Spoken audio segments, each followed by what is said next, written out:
বলেন সুবহানাল্লাহ। এটা কার কথা? কার কথা এটা? আল্লাহর কথা। আল্লাহ কোরআন শরীফের মধ্যে বলেছেন, তোমরা ঘরের মধ্যে থাকো, আবদ্ধ থাকো তোমরা ঘরের মধ্যে, নিজের চেহারাকে ফর্সাকে, যেটা নাকি নিজের বডি, তোমরা অন্য মানুষকে দেখিও না। দেখানোর কোনো দরকার আছে? নাই। কিন্তু এইটা হয়তো আমাদের নিজের মহিলাদেরকে বলা হয় না, নিজের স্ত্রীদেরকে। দেখা যায় হয়তো ঈদের সময় যখন নাকি আসে কাপড় কেনার জন্য, তখন হয়তো যে বাবা যদি এনে দেয়, এরকম ছেলে মেয়েও এরকম আছে, মেয়েরাও আছে, বা স্ত্রীও এরকম আছে অনেক মানুষের, যদি কোনো কাপড় এনে দেয়, একবার না দুইবার না তিনবার ঘুরায়, তো এটা কাপড় হইলো নাকি? তিনবার ঘুরায়, তখন পুরুষরে ঘুরায় না, না এরকম রং পছন্দ হয় না, সেলাই পছন্দ হয় না, কাপড়ের ডিজাইন পছন্দ হয় না, বলে না নাই? কিন্তু ওই সময় পুরুষ ক্লান্ত হয়ে যায়, তখন তিনি কি বলে জানেন? যে যা পয়সা নিয়ে যা, তুই নিজে গিয়ে আনবি। বাধ্যত পরে ওই সময় মহিলাকে বাজারে পাঠায় দেয়, দেয় না নাই? আসলে তো মহিলার ডিজাইন তো, যে পুরুষের যে ডিজাইনের কাপড়টা এনে দিয়েছিল সেটা আসলে তো সবচেয়ে ভালো ছিল, পরে যে মহিলা বাজার থেকে আনবে সেটা তার চাইতেও খারাপ। কিন্তু তার উদ্দেশ্য হলো একটু বাজারে যেয়ে ঘুরে আসবে, দেখবে ঈদের বাজারটা কিরকম, ঠিক না নাই? এইটা করা যাবে না। মহিলাদেরকেও ভালো করে বলে যাই, ইনশাল্লাহ এইটা করবেন না বলে আশা রাখলাম, নিজের স্বামীকে এইটা কষ্ট দিবেন না। কারণ আপনার জন্য কিয়ামতের দিন আপনার স্বামীও জাহান্নামের মধ্যে যাইতে লাগবে, লাগবে না নাই? বিশ্বনবী বলেন, কোন মহিলা যদি জাহান্নামের মধ্যে যায়, তাহলে তার সাথে চারজন পুরুষ মানুষ, জান্নাতি পুরুষ চারজন মানুষ জাহান্নামের মধ্যে যাবে। নাউজুবিল্লাহ পরে কয়জন পুরুষ যাবে? কোন মহিলা যদি জাহান্নামে যায়, তাহলে তার সাথে পাঁচজন জান্নাতি পুরুষ জাহান্নামে যাবে। কে কে যাবে জানেন? জানেন কি? এক নাম্বার হলো, কোন মহিলা যদি জাহান্নামে যায়, তাহলে ওই মহিলার জন্য কিয়ামতের দিন ওই মহিলার বাবা জাহান্নামের মধ্যে যাবে। নাউজুবিল্লাহ পরে। কারণ আল্লাহকে বলবে, ও আল্লাহ, দুনিয়াতে হয়তো আমার কোনো ইসলামিক জ্ঞান ছিল না, কোনো দ্বীনি ইলম ছিল না, আমি কিছুই বুঝি নাই, কিন্তু আমার বাবা আমাকে কোনোদিন ভালো আদেশ করে নাই, আমার বাবা কোনোদিন নামাজের কথা বলে নাই, আমার বাবা কোনোদিন পর্দায় থাকতে বলে নাই, তার জন্য আমি করতে পারি নাই। আজকে আমার জাহান্নামে যাওয়ার সবচেয়ে বড় কারণ হলো আমার বাবা, ওই জন্য আমাকে জাহান্নামে দেওয়ার আগে আমার বাবাকে জাহান্নামে দাও। নাউজুবিল্লাহ পরে।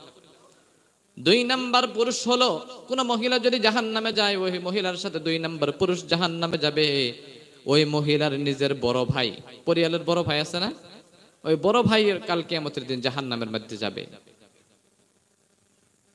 যারা নাকি বড় ভাই আছেন, তারা নিজের ছোট বোনদেরকে এই নসিহত গুলো করবেন, পর্দার মধ্যে রাখার চেষ্টা করবেন, ভালো আদেশ কমসে কম করেন, পরে সে করক বা না করক সেটা তার ব্যাপার, কিন্তু আপনার হকটা আপনি আদায় করবেন তো ইনশাআল্লাহ। তিন নাম্বার পুরুষ হলো, কোন মহিলা যদি জাহান্নামে যায়, তার মধ্যে থেকে তিন নাম্বার পুরুষ জাহান্নামে যাবে ওই মহিলার নিজের স্বামী জাহান্নামের মধ্যে যাবে। নাউজুবিল্লাহ বললেন না? কিয়ামতের দিন ওই মহিলা বলবে, ও আল্লাহ, হয়তো আমি দুনিয়াতে মার ঘরে থাকতে, বাবার ঘরে থাকতে হয়তো আমল করতে পারি নাই, কিন্তু এখন আমার স্বামীর ঘরে এসেছি, কিন্তু ওই স্বামী আমাকে কোনোদিন ভালো আদেশ করে নাই। হয়তো স্বামী যদি আমাকে একটু কঠোর করে বলতো, ভালো করে শক্ত করে যদি বলতো, হয়তো আমি স্বামীর কথা মানতাম, আমি নামাজ আদায় করতাম, আমি ঘরের মধ্যে আবদ্ধ থাকতাম, কিন্তু আমার স্বামী এইটা বলে নাই, তার জন্য আমি আজকে জাহান্নামের মধ্যে যাওয়া লাগে। এই জন্য আল্লাহ, এর সবচাইতে বড় কারণ হলো আমার স্বামী, আমার স্বামীকেও সর্বপ্রথম জাহান্নামের মধ্যে দেব। নাউজুবিল্লাহ। এক নম্বর হলো নিজের বাবা, দুই নম্বর হলো নিজের বড় ভাই, তিন নম্বর হলো নিজের স্বামী। চার নম্বর পুরুষ হলো, যে মহিলা নাকি জাহান্নামে যাবে, তার জন্যই যে পুরুষটি নাকি 4 নম্বরে জাহান্নামে যাবে, সেটি হলো নিজের মহিলার বড় সন্তান। মহিলা বড় সন্তান, বড় ছেলে আছে না, বড় ছেলে জাহান্নামে যাবে। কারণ বলবেন, আমার সন্তান আমাকে কোনোদিন আমাকে ভালো আদেশ করে নাই, আমার সন্তান আমাকে কোনোদিন ঘরের মধ্যে থাকতে বলে নাই। ওই জন্যই কিয়ামতের দিন এই 4 জন মানুষ জাহান্নামে যাবে, কোনো মহিলা যদি জাহান্নামের মধ্যে যায়। সবারই মনে থাকবে তো ইনশাআল্লাহ? এই জন্যই সব মহিলাদেরকে আদেশ করবেন, নামাজের আদেশটা করেন, কমসে কম পর্দার মধ্যে থাকতে বলেন। আপনি নামাজটা যখন নাকি পড়বেন, রব্বুল আলামিন কোরআন শরীফের মধ্যে বললেন, ইন্নাস সালাতা তানহা আনিল ফাহশাই ওয়াল মুনকার। কারণ নামাজটা এমন একটা জিনিস, আপনি যদি নামাজ আদায় করেন তাহলে আপনার সমস্ত খারাপ কাজ থেকে আল্লাহ বিরত রেখে দিবে। পড়েন সুবহানাল্লাহ। নামাজ পড়তে থাকেন, আস্তে আস্তে সমস্ত খারাপ কাজ ছেড়ে যাবে। হয়তো এখন বলবেন যে আমি সুদ খাইতেছি, এখন নামাজ পড়বো না, কিছুদিন পর থেকে পড়বো না। আপনি সুদ খান এইদিকে খাইতে থাকেন, আপনি নামাজও এদিকে পড়তে থাকেন, পড়বেন তো ইনশাআল্লাহ। আপনি জুয়া খেলেন এইদিকে, তবু নামাজে আসেন, নামাজটা কমসে কম আপনাকে ছেড়ে দিবে, ওই খারাপ কাজ থেকে দূরে রেখে দিবে। কারণ আল্লাহ যদি ছেড়েই না দিত তাহলে কোরআন শরীফের মধ্যে আল্লাহ কইতো না, কইতো কি? কইতো না। ওই জন্যই নামাজ পড়তে থাকেন, ওইদিকে বাকি কাজ কি করেন করেন, আস্তে আস্তে সমস্ত কিছু আল্লাহ ছেড়িয়ে দিবে। ওই জন্যই وقرن في بيوتكن ولا تبرجن تبرج الجاهلية الأولى, ও নারী তোমরা ঘরের মধ্যে আবদ্ধ থাকো এবং জাহিলি জগতের যে নারীগুলো ছিল, যে মহিলাগুলো ছিল, তাদের মতো নিজের চেহারা অন্য মানুষকে দেখিও না, অন্য পুরুষকে দেখিও না। কিন্তু আজকে বেশি বেশি দেখা যায় নারীরা বেশিরভাগ বাজারের মধ্যে যায়, যায় না? নাই, বেশি বেশি বাজারে যায়। দুইটা জায়গায় বেশি যায়, একটা হলো বাজারে আর একটা হলো কোথায় বলতে পারবেন? যদি বলতে পারেন 100 টাকা আমি ইনাম দিব। না, যদি কোনো মানুষ বলতে পারেন, বেশিরভাগ দেখা যায় মোবাইলও না, মোবাইলও না, না গুডও না, গুড তো কিছুদিন আগে থেকে পারে, তার চেয়েতেও বেশি আরো যায়। একটা সিজন আসে হয়তো, মাশাআল্লাহ মাজারের মধ্যে যায়। কে বলছেন আগে? কে বলছেন? এখন তো 2 জন মানুষ হয়ে গেল, এখন দেওয়া যাবে না? আমি দিব, একজন হলে দিয়ে দিব ইনশাআল্লাহ। 2 জন হয়ে গেছে, তাই না? লাগবো না? আমি বাইসে গেলাম তাহলে, না জি না, এই যে বলছে মাজারে যায়, একটা হলো বাজারে আর একটা হলো মাজারে। মাজারে গিয়ে দেখবেন একবার, যখন নাকি সিজন আসে ওই সময় দেখবেন। আমি দেখছি, অনেক মাজারে গিয়ে দেখছি, হয়তো যখন ছোট ছিলাম তখন গেছি, দেখছি। আমাদের দেখাটাও বেশি কর্তব্য, কারণ দেখা লাগে, অন্য অন্য জায়গায় দেখা লাগে, না দেখে বললেও তো হয় না, হবে কি? এইটা বেশি দেখা যায় মাজারের মধ্যে, নারীদেরকে বেশি দেখা যায়। যাওয়া যাবে কি? আপনাদের এদিকে আছে মাজার? আছে হয়তো। যদি মাজার থাকে আপনি মাজারে গিয়ে জিয়ারত করেন, যদি ভালো মানুষ হয়ে থাকে বলেন আল্লাহর কাছে, বলেন আল্লাহ এই বান্দার ওসিলা করে তুমি আমাকে মাফ করে দাও।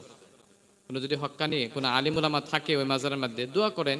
যেরকম করেন কবর জিয়ারত করেন, ভালো মানুষ থাকলে বলেন না যে এই মানুষটা অনেক ভালো আছিল, আল্লাহ এর কবর আমি জিয়ারত করেছি, এর জন্য আমাকে তুমি মাফ করে দাও, বলেন না? নাই, ওইরকম বলেন। কিন্তু অনেক মানুষদেরকে দেখা যায় মাজারে গিয়েও সিজদা করে, আছে না নাই? অনেক মানুষদেরকে দেখা যায় মাজারে গিয়েও সিজদা করে, আল্লাহর ঘরে তো কোনোদিন সিজদা করে না, কিন্তু মাজারে গিয়ে প্রতি বছরের সিজদা 2টা করে করতেই লাগে। আছে না এরকম মানুষ?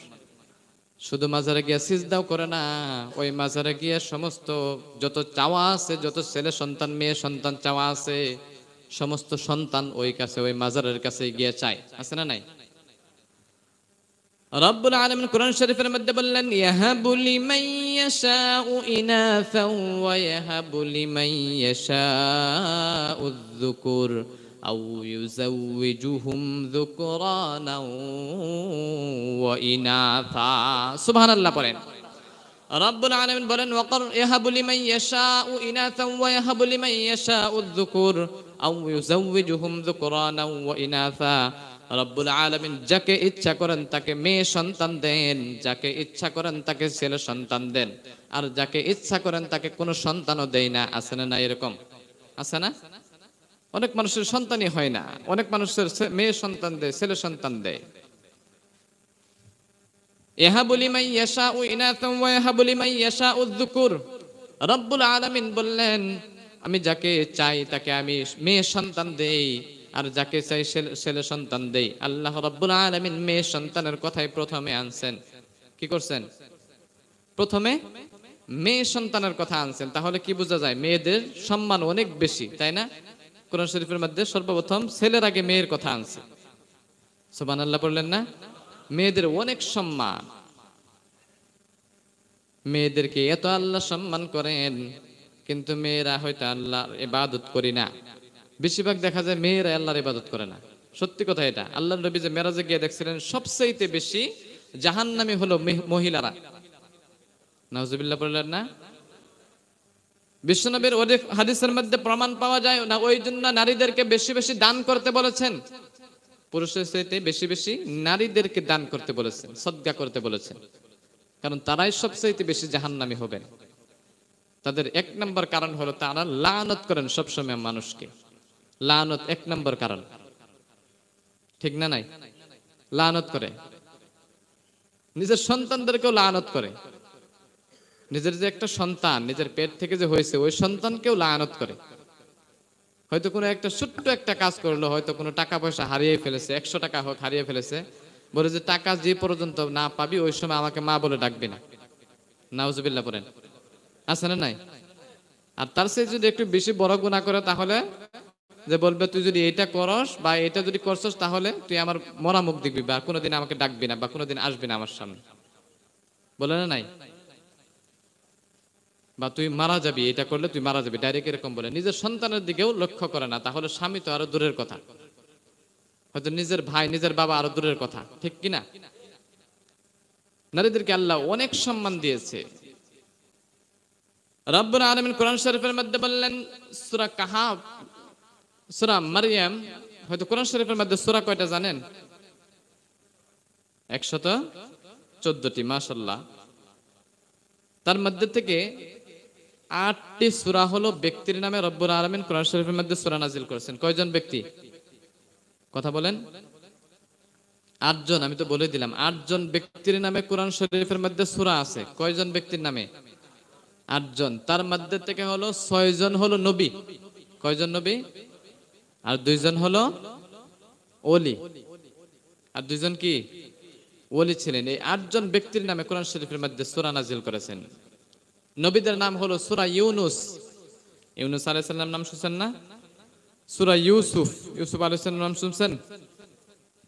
সূরা নূহ, সূরা হুদ, সূরা ইব্রাহিম, সূরা মুহাম্মদ, আছে না নাই? এই 6টা হলো নবীদের নাম। আর 2টা হলো নবী ওলিদের নামে, একজন হলো মহিলা ওলি, আরেকজন হলো পুরুষ ওলি। মহিলা ওলির নাম হলো হযরতে মারইয়াম, আর পুরুষ ওলির নাম হলো হযরতে লুকমান আলাইহিস সালাম। সুবহানাল্লাহ পড়েন। এই মহিলা ওলির নাম হলো, একজন মহিলা ওলি ছিলেন, সেই মহিলার নাম হলো হযরতে মারইয়াম। তিনার নামে রব্বুল আলামিন কোরআন শরীফের মধ্যে সূরা দিয়েছেন। সুবহানাল্লাহ পড়েন। কত সুন্দর সূরা। মারইয়াম আলাইহিস সালাম যখন নাকি তিনার মার গর্ভের মধ্যে ছিলেন, তখন তিনার মা আল্লাহর কাছে দোয়া করতেন, আল্লাহ আমার গর্ভের মধ্যে যে সন্তানটি আছে, যে বাচ্চাটি আছে আমার গর্ভের মধ্যে, যখন নাকি সন্তান ভূমিষ্ঠ হবে, যখন নাকি সন্তানটা হবে, তাকে আমি, তখন একটা মসজিদ ছিলেন বাইতুল মুকদ্দাস নামের একটা মসজিদ আছে, ওই মসজিদের খাদিম বানিয়ে দিব। সুবহানাল্লাহ পড়েন।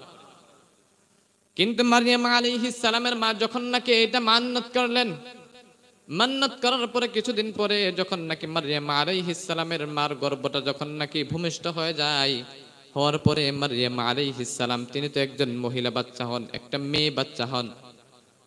হওয়ার পরে মারইয়াম আলাইহিস সালামের মা আল্লাহর কাছে বললেন, ও আল্লাহ, আমি তো ভেবেছিলাম আমার সন্তানকে আমি কাবা, আমার সন্তানকে আমি বাইতুল মুকদ্দাসের খাদিম বানিয়ে দিব, কিন্তু আমার সন্তান তো তুমি দিলা একজন মেয়ে মানুষ।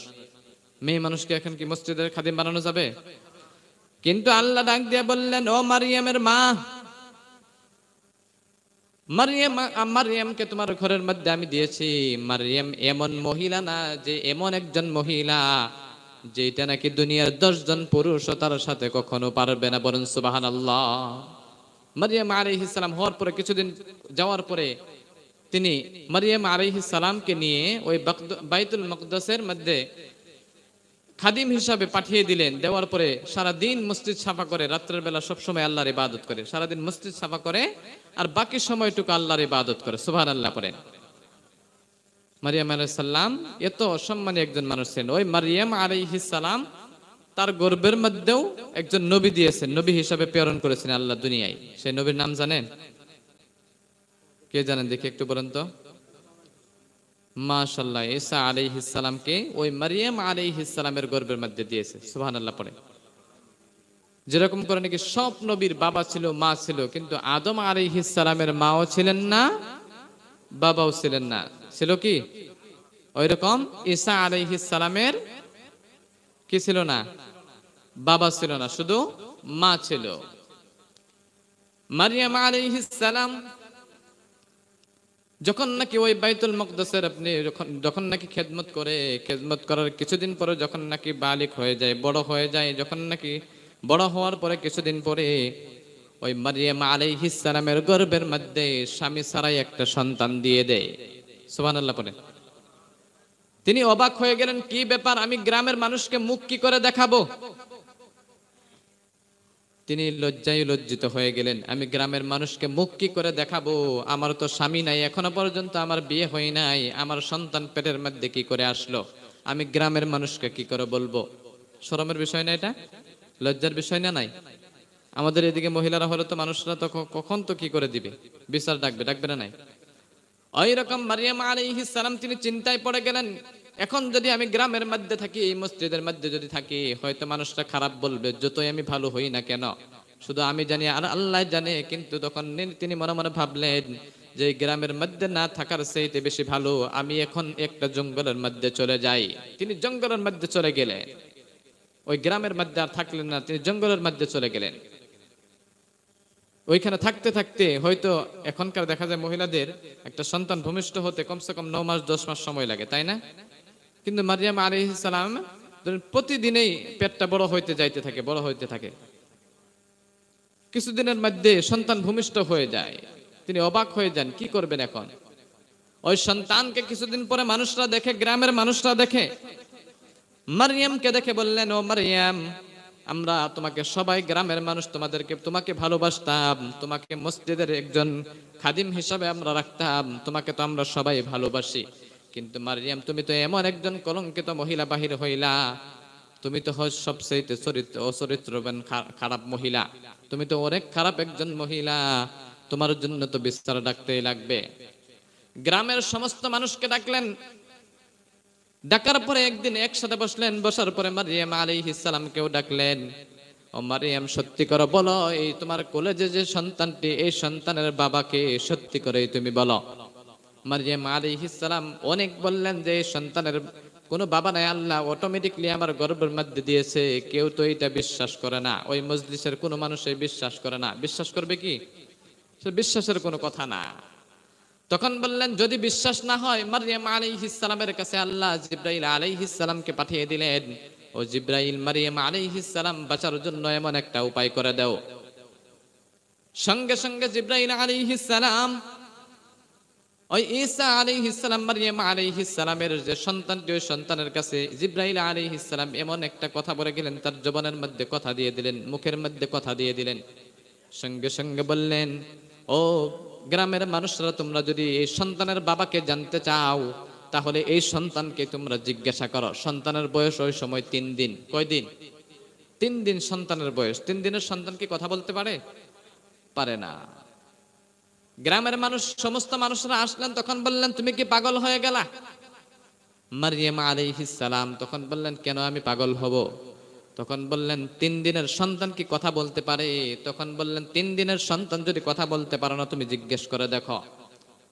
তখন বললেন, যদি কথা না বলে তাহলে কি ভাববো, আমি কি করব, তোমাকে বলো। তখন তিনি বললেন, যদি বলতে পারে তাহলে কি করবা? তখন বললেন, যদি বলতে পারে তাহলে বিশ্বাস করবো যে হ্যাঁ সত্যি আল্লাহ অটোমেটিক তোমার গর্ভের মধ্যে দিয়েছেন। তখন বললেন, ঠিক আছে। মজলিসের মধ্যে ওই বাচ্চাকে কোলের মধ্যে নিলেন, নেওয়ার পর বললেন, ও বাচ্চা, ও শিশু ছেলে, সত্যি কথা বলো, তোমার বাবাকে। সঙ্গে সঙ্গে ওই 3 দিনের বাচ্চা, দুধের বাচ্চা, সঙ্গে সঙ্গে বললেন, আমার কোনো বাবা নেই, আমাকে অটোমেটিকলি আল্লাহ রাব্বুল আলামিন ওই মারিয়ামের পেটের মধ্যে পৌঁছে দিয়েছে। বলেন সুবহানাল্লাহ। এত সম্মান মহিলাদের। মারিয়াম আলাইহিস সালামের গর্ভের মধ্যে যখন নাকি দিলেন, তখন নাকি বললেন, কি আশ্চর্য ব্যাপার, 3 দিনের সন্তান কথা বলতে পারে? তখন বললেন, হ্যাঁ, এই 3 দিনের সন্তান যদি কথা বলতে পারে, ওই রকম করে আল্লাহ রাব্বুল আলামিন স্বামী ছাড়া একজন মহিলার গর্ভের মধ্যেও সন্তান দিতে পারে। বলেন সুবহানাল্লাহ। পারে কিনা? পারে। ওই জন্যই নারীদেরকে সতর্ক থাকতে হবে, সব সময় নিজেকে সেফটি রাখতে হবে। অন্য পুরুষদেরকে মুখ দেখিয়ে কোনো লাভ নাই, আছে নাকি? কোনো লাভ নাই। ওই জন্য সবাই ইনশাআল্লাহ সতর্ক থাকবেন। সবাই ইনশাআল্লাহ, যারা নাকি মহিলারা হয়তো এখন নাই, পর্দার ব্যবস্থা নাই, এদিকে হয়তো দিনের বেলা ওয়াজ হয়েছে মনে করো মহিলাদের, তাই না? মাশাআল্লাহ, হয়েছে যদি ভালো কথা। আপনারা যে শুনলেন ইনশাআল্লাহ বাড়িতে গিয়ে বলার চেষ্টা করবেন। ইনশাআল্লাহ সবাই বলবেন তো? একটা হাত উঠায় দেখান তো, যার যার মনে আছে। মাশাআল্লাহ, সবাই ইনশাআল্লাহ বলবেন, বলবেন তো ইনশাআল্লাহ? আল্লাহ সবাইকে কবুল করেন, সবাই বলে আমিন। একটু জিকির করেন, লা ইলাহা ইল্লাল্লাহ, লা ইলাহা ইল্লাল্লাহ, লা ইলাহা ইল্লাল্লাহ, জোরে লা ইলাহা।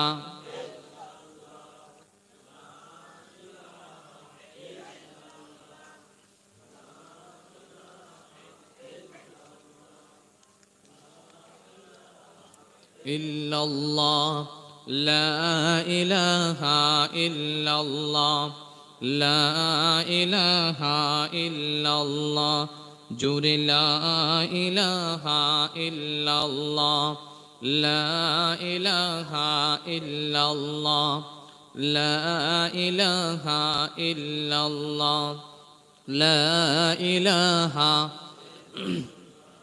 লা ইলাহা, লা ইলাহা ইল্লাল্লাহু মুহাম্মাদুর রাসূলুল্লাহ সাল্লাল্লাহু আলাইহি সাল্লাম। আমার ভাইরা হয়তো অনেকক্ষণ থেকে শুনতেছেন, মাশাআল্লাহ। যারা নাকি এখানে যুবকরা আছেন, হয়তো এখন সবার জন্যই বললাম, এখন যুবকদের জন্য কিছু বলি। তোমরা হয়তো যুবকরা যারা এখানে আছি, যাদের মা বাবা জীবিত আছে দুনিয়াতে, যাদের মা বাবা দুনিয়াতে এখনো রয়েছেন, হয়তো তারা মায়াটা বুঝি না, মা বাবার কিরকম মায়া। যার মা নাই, যার বাবা নাই, তিনি হয়তো বুঝতে পারেন। হয়তো যার মা নাই, সারা জিন্দগির জন্য কাউকে যদি মা বলে ডাকতে থাকে, ওই মায়ের মতো মায়া কখনো দিতে পারবে না। আর যার বাবা নাই, তার হয়তো মাথার উপর থেকে ছায়াটাই চলে যায়, তাই কি না? চলে যায়। যাদের বাবা নাই তারা জানেন। হয়তো যারা নাকি এখানে যুবকেরা আছে, যাদের মা বাবা এখনো বেঁচে রয়েছে, দুনিয়াতে আছে, তাদের কমসে কম খিদমত করি। তাদেরকে যদি শব্দটা আমরা বলতে দেই না, কতদিন আর দুনিয়াতে বেঁচে থাকবে, তাদেরকে কমসে কম খিদমত করি, তাদেরকে কষ্ট দেব না। দেওয়া যাবে কি? যাবে না। মা বাবাকে যদি ভালোবাসেন, আল্লাহ রাব্বুল আলামিন, ওই মা যদি আপনার উপরে খুশি থাকে, তাহলে কিয়ামতের দিন ওই মার ওসিলা করেও জান্নাতে যাইতে পারবেন। সুবহানাল্লাহ পড়ে। মুসা আলাইহিস সালামের জামানায় একজন কসাই ছিলেন। মুসা আলাইহিস সালামের জামানায় আল্লাহকে বললেন, মুসা আলাইহিস সালাম একদিন আল্লাহকে প্রশ্ন করলেন, ও আল্লাহ, যেরকম করে নাকি দুনিয়াতে আমাকে নবী হিসেবে প্রেরণ করেছো, নবী একজন আমি, ওই রকম করে কিয়ামতের দিন আমার সঙ্গে কে থাকবে, আমার বন্ধু কে থাকবে জান্নাতের মধ্যে?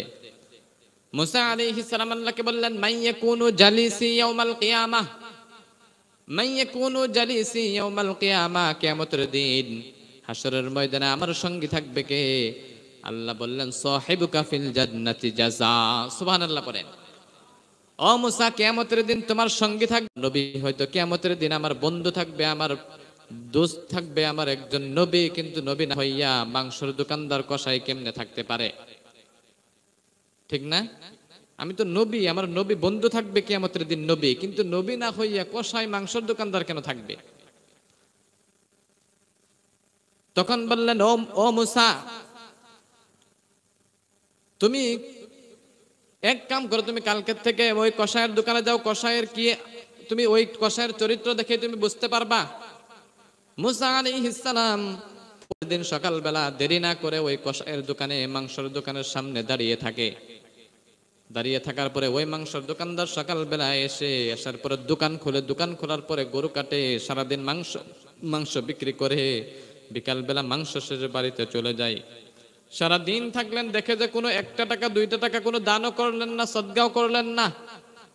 জোহরের আজান হয়ে গেল, আসরের আজান হয়ে গেল, মাগরিবের আজান হয়ে গেল, কোনো নামাজও পড়লেন না, কোনো ভালো আমলও কিছুই করলেন না, কোনো স্পেশালি কোনো আমল নাই, কোনো ভালো আমল নাই। তিনি মনে মনে ভাবলেন যে আল্লাহ, এইটা তো একজন বেনামাজি মানুষ, কোনো নামাজ পড়ে না, কোনো আমলও করলো না, দেখলাম আজকে সারাদিন, এই মানুষটা কি করে জান্নাতে যাইতে পারে? তখন বললেন আরো দেখতে থাকো। কিছুক্ষণ যাওয়ার পরে বিকাল বেলা দেখে ওই মাংসের দোকানদার কসাই সারাদিন মাংস বিক্রি করে একটা টুকরা মাংসর একটা টুকরা রেখে দিয়েছিল। ওই টুকরাটা মুসা আলাইহিস সালাম তার পিছনে পিছনে যাইতে লাগলেন। ওই টুকরাটা নিয়ে ওই কসাই দোকানদারটা, মাংসর দোকানদার, ওই কসাইটা ওই মাংসর টুকরাটা নিয়ে বাড়ির দিকে বিকাল বেলা যায়। মুসা আলাইহিস সালাম তার পিছনে পিছনে যায়। যাওয়ার পরে ওই কসাইটা যখন নাকি ঘরের মধ্যে প্রবেশ করে, ঠিক কিছু সময় পরে মুসা আলাইহিস সালাম ওই ঘরের দরজার মধ্যে গিয়ে সালাম দেয়, আসসালামু আলাইকুম ওয়া রাহমাতুল্লাহ। তখন বললেন, ভাই দরজাটা একটু খুলেন, বাড়ির মধ্যে কেউ কে আছেন? ওই কসাইটা ঘর থেকে বাহির হইলেন। বাহির হওয়ার পরে মুসা আলাইহিস সালামকে বললেন, ও ভাই আপনি কে? মুসা আলাইহিস সালামকে তিনি চিনতে পারে নাই, নিজের পরিচয় লুকিয়ে রাখে। তখন বললেন, ও ভাই আমি অনেক দূর থেকে আসছি, আমি একজন মুসাফির, আমাকে আজকের রাতটা আপনার ঘরেতে, আপনার বাড়িতে থাকতে দেন।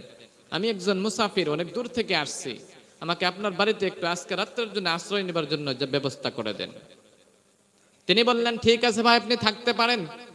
ঘরের দরজা খুলে দিলেন। ঘরের দরজা খুলে দেওয়ার পরে ঘরের মধ্যে বসতে দিলেন, অজুর ব্যবস্থা করে দিলেন। এখন বললেন, ও ভাই আপনি এই পানিটা নিয়ে অজু করেন, অজু করার পরে আপনি ঘরের মধ্যে বিশ্রাম করেন, আমি আপনার জন্য খাবার ব্যবস্থা করে দেই। মুসা আলাইহিস সালাম ঘরের মধ্যে বসেছেন, ওখানে অজু করে ঘরের মধ্যে বসলেন। বসার পরে ওই ঘর থেকে দেখতেছেন, একটা দরজা দিয়ে দেখতেছেন ওই কসাইটা, মাংসের দোকানদারটা ওই বাজার থেকে যে মাংসের টুকলাটা আনছিল, ওই টুকলাটা নিয়ে নিজ হাতে রান্না করলো। নিজ হাতে রান্না করে ঘরের মধ্যে রেখে দিয়ে তারপরে একটা মাচার উপরের থেকে, একটা বিছনার উপরের থেকে একজন বৃদ্ধা মহিলা, একজন হয়তো অনেক বয়সী একজন নারী, বৃদ্ধা মহিলা, হয়তো লড়াচড়া করতে পারে না নিজে, ওই মহিলাটাকে নিজ হাতে কোলে করে নিয়ে নিজ হাতে গোসল করাইলেন। গোসল করানোর পরে ঘরের মধ্যে আনলেন। আনার পরে নিজ হাতে তাওয়াল দিয়ে, গামছা দিয়ে নিজ হাতে শরীরটা মুছে দিলেন। মুছে দেওয়ার পরে ওই মাংসের দোকানদার কসাইটা যে মাংসটুকু বানিয়েছিল, রুটিগুলো বানিয়েছিল, ওই রুটিগুলো নিজ হাতে ওই মহিলাকে খাওয়াইলো। খাওয়ানোর পরে মহিলা আল্লাহর কাছে, খাওয়ার পরে আল্লাহর কাছে কি যেন হাত উঠায় বলল, মুসা আলাইহিস সালাম শুনতে পারে নাই। তারপরে দুইটা রুটি আর কিছু কিছু টুকরা মাংস নিয়ে মুসা আলাইহিস সালামকে দিলেন। ও মুসাফির ভাই আপনি এটা খান, আপনি খাওয়ার পরে আপনি শুয়ে পড়েন, কালকে সকাল হওয়ার পরে আমি আমার কাজে চলে যাব, আপনি আপনার কাজে চলে যাবেন। মুসা আলাইহিস সালাম তখন বললেন, ভাই এটা তো খাবো ঠিক আছে, প্রথমে একটা কথা বলেন, আপনি যে কিছুক্ষণ আগে একজন মহিলাকে, বৃদ্ধা মহিলাকে বিছনার উপর থেকে নামাইলেন, নিজ হাতে গোসল করাইলেন, নিজ হাতে শরীরটা মুছে দিলেন, দেওয়ার পরে ওই বৃদ্ধা মহিলাটাকে আবার নিজ হাতে খাওয়াইলেন, সেই মহিলাটাকে ওই কসাই মাংসের দোকানদার বলে, ওই মহিলাটা হলো আমার জনম দুঃখিনী মা। সুবহানাল্লাহ পড়েন। ওই মহিলার এই দুনিয়াতে আমি ছাড়া কেউ নাই, আর আমার এই দুনিয়াতে ওই মহিলা ছাড়া কেউ নাই, ওইটা হলো আমার জনম দুঃখিনী মা। ওই মা লড়তে পারে না, চলতে পারে না, নিজ হাতে খাইতে পারে না। প্রতিদিন সকালবেলা আমি যাবার সময়, দোকানে যাবার সময় ওই মাকে আমি খাইয়ে যাই, আবার বিকাল বেলা এসে নিজ হাতে রান্না করে আমার নিজ হাতে আমি ওই মাকে আমি খাওয়াই। সুবহানাল্লাহ পড়েন। তখন বললেন, তোমার মার সাথে আমি একটু কথা বলতে চাই। তখন বললেন, ঠিক আছে আপনি বলেন। তখন বললেন, ও বৃদ্ধা মহিলা, ও বৃদ্ধা মা, আপনি যে আপনার সন্তান যে আপনাকে নিজ হাতে গোসল করাইলো, খাওয়াইলো, খাওয়ানোর পরে আপনার সন্তানকে আপনি হাতটা উপরে উঠায় আল্লাহর কাছে আপনি কি বললেন? আমি তো কিছুই বুঝতে পারলাম না। তখন বললেন, আমি আল্লাহর কাছে প্রতিদিন আমার সন্তান খাওয়ানোর পরে আমি আল্লাহর কাছে এমন করে দোয়া করি, আল্লাহ এই সন্তানটা যে আমাকে দুনিয়ার বুকে যে এমন করে খাওয়াই, আমি জানি এই জামানের একজন নবী, তার নাম হলো মুসা আলাইহিস সালাম। কিয়ামতের দিন আমার সন্তানকে কোন একজন নবীর সাথে, মুসা নবীর সাথে কাল কিয়ামতের দিন জান্নাতের মধ্যে রেখে দিয়ে পড়েন সুবহানাল্লাহ। একজন নবীর সাথে, এই জামানের একজন নবী, ওই নবীর সাথে আমার সন্তানকে জান্নাতের মধ্যে দিয়ে দিও। সুবহানাল্লাহ পড়ে। তখন বুঝতে পারলেন, মুসা আলাইহিস সালাম বুঝতে পারলেন যে মাকে খেজমত করলে, মাকে খাওয়ালে, মাকে নিজ হাতে এত কষ্ট করলে, লালন পালন করলে, ওই মানুষটাও কিয়ামতের দিন দেখেন নবীদের সাথে জান্নাতে যাইতে পারে। সুবহানাল্লাহ পড়লেন না? তাহলে যাদের মা বাবা দুনিয়াতে আছে, এখনো জীবিত আছে, তাদেরকে কে কে আজ থেকে নিজ হাতে লালন পালন করবেন, কমসে কম মোহাব্বত করবেন, ভালোবাসবেন, খাবার ব্যবস্থা করে দিবেন, পানির ব্যবস্থা করে দিবেন? একটু হাত উঠায় দেখতে চাই। মাশাআল্লাহ। আর যারা যারা হাত ওঠা নাই তাদের হয়তো নাই, আল্লাহ তাদেরকে জান্নাতুল ফিরদাউস নসিব করে, সবাই বলে আমিন।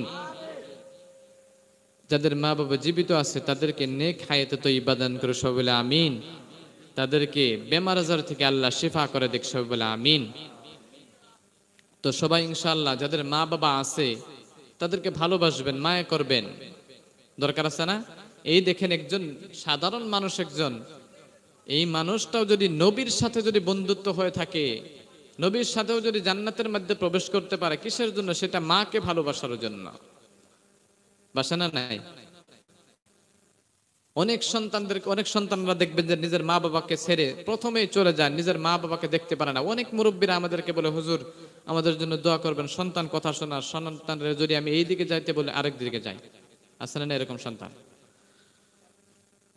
অনেক সন্তানদেরকে বাবারা বলে, ও বাবা তুমি মসজিদের দিকে যাও, কিন্তু ওই সন্তান মসজিদের দিকে যাবে তো দূরের কথা, ওই সন্তান মসজিদে না গিয়ে সিনেমা দেখতে যায়। আছে না নাই? মেলা দেখতে যায়, নামাজ পড়া বাদ দিয়ে অন্যদিকে যায়।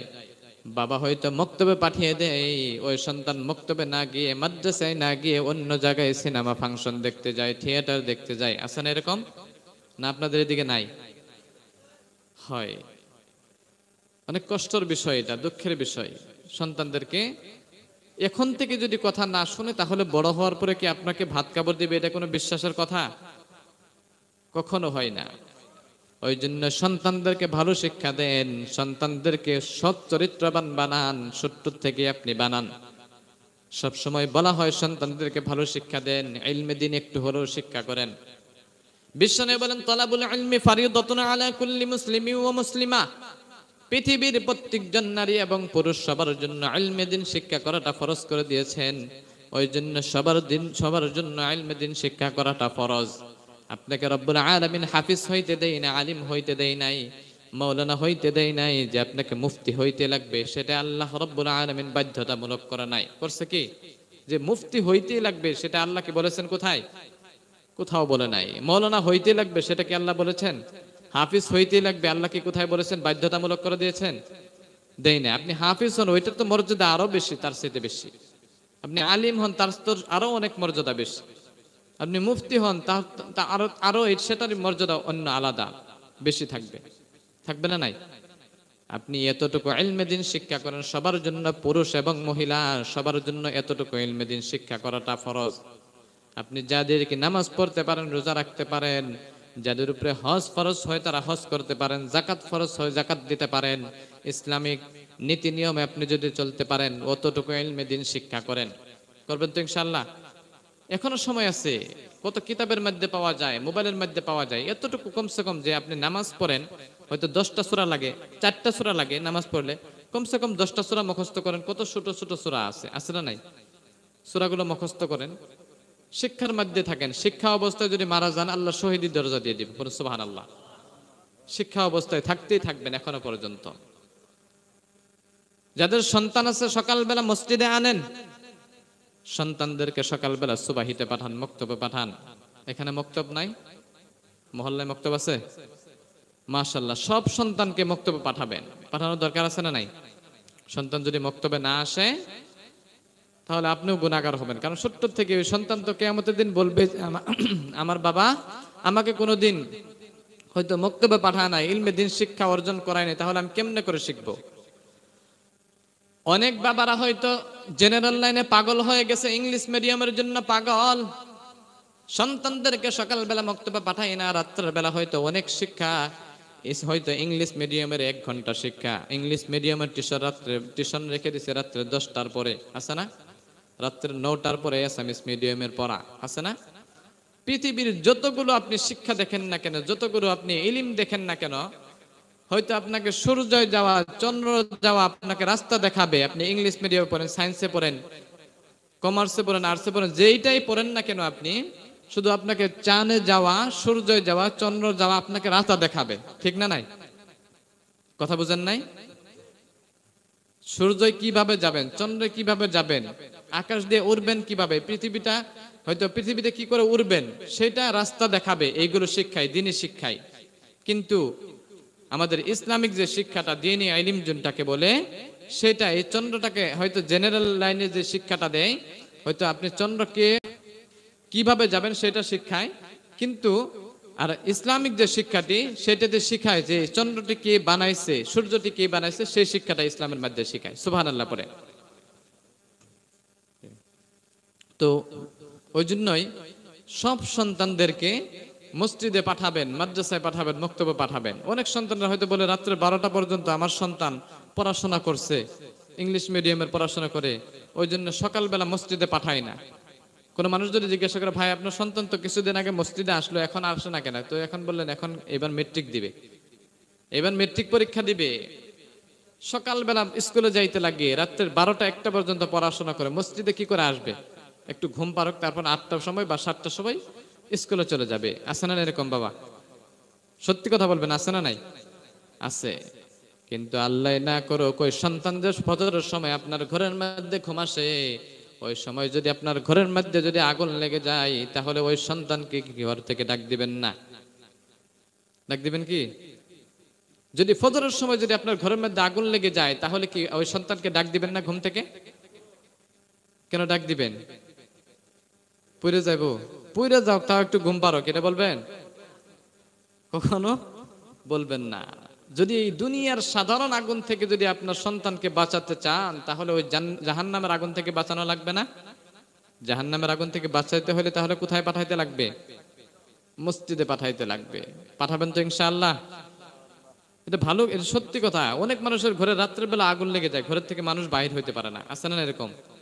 যদি ফজরের সময় যদি ঘরের মধ্যে আগুন লেগে যায়, আল্লাহ না করো, তখন তো সন্তানকে কেমনে করে বাহির করতে পারে? তখন তো ওইটা ভাববেন। এই দুনিয়ার সাধারণ আগুন, এই দুনিয়ার সাধারণ আগুনের চাইতে জাহান্নামের আগুন অনেক ভয়ানক হবে। হবে না নাই? রব্বুল আলামিন ওই জাহান্নামের আগুনটা সর্বপ্রথম আল্লাহ 1000 বছর জ্বালাইলেন। কত হাজার? 1000 বছর ওই জাহান্নামের আগুনকে জ্বালানোর পরে ওই জাহান্নামের আগুনের রং হয়ে গেছে লাল। কি রং হয়ে গেছে? লাল হয়ে গেছে। তারপর রব্বুল আলামিন আবারও 1000 বছর জ্বালাইলেন। সর্বমোট কয় বছর হইল? 2000 বছর জ্বালানোর পরে ওই জাহান্নামের আগুনের রং হয়ে গেল সাদা। এত পুড়েছে, সাদা রং হয়ে গেছে। তারপর রব্বুল আলামিন আবারও 1000 বছর ওই জাহান্নামের আগুনকে জ্বালাইলেন। জ্বালানোর পরে ওই জাহান্নামের আগুনের রং হয়ে গেল কালো। কি রং হয়ে গেছে? এরকম কালো হয়ে গেছে। 3000 বছর এই আগুনকে, দুনিয়ার আগুনকে ধরেন জ্বালাইছে, জ্বালানোর পরে 3000 বছর জ্বালানোর পরে ওই জাহান্নামের আগুনের রং কালো হয়ে গেছে। এমন কালো হয়েছে একজন আরেকজনের চেহারা দেখতে পারবেন না। যেরকম করে হাতের আঙ্গুল কয়টা দেখছেন? কয়টা আছে এখানে? এইখানে, এখানে কয়টা আছে? 4টা। মাঝখানে ফাঁকা দেখা যায় কি? একটা আরেকটার সাথে লেগে আছে না? ওই রকম করে যারা নাকি জাহান্নামের মধ্যে যাবে, একজনের চেহারা একজনের শরীর আরেকজনের শরীরের সাথে লেগে থাকবে, ঠিক এরকম করে একসাথে লেগে থাকবে, কিন্তু একজনে আরেকজনের চেহারা দেখতে পারবেন না। নাউজুবিল্লাহ পড়ে। এত ভয়ঙ্কর হবে ওই জাহান্নামের আগুন। বিশ্বনবী বলেন আদ-দুফু আদ-দুখান ওয়াল আযাব। জাহান্নামের মধ্যে শুধু কষ্ট, জাহান্নামের মধ্যে শুধু শাস্তি, ওই জাহান্নামের মধ্যে শুধু আগুন, ওই জাহান্নামের মধ্যে শুধু ধোঁয়া। আছে না নাই? আছে না? ওই জাহান্নামের মধ্যে অনেক কষ্ট হবে। ওইদিকে আর যাই না, লম্বা চড়া করি না, মানুষ অনেক কমে গেছে, হয়তো আমিও চলে যাব। সবাই ইনশাআল্লাহ সন্তানদেরকে, নিজের স্ত্রীদেরকে, নিজের মা বোনদেরকে সবাই ইনশাআল্লাহ নামাজের জন্য আদেশ করবেন তো ইনশাআল্লাহ? আল্লাহ সবাইকে কবুল করেন, সবাই বলে আমিন। আমি যে আপনাদেরকে, হয়তো আমিও মজা করি, মাঝে মাঝে মজা করি, কিন্তু হয়তো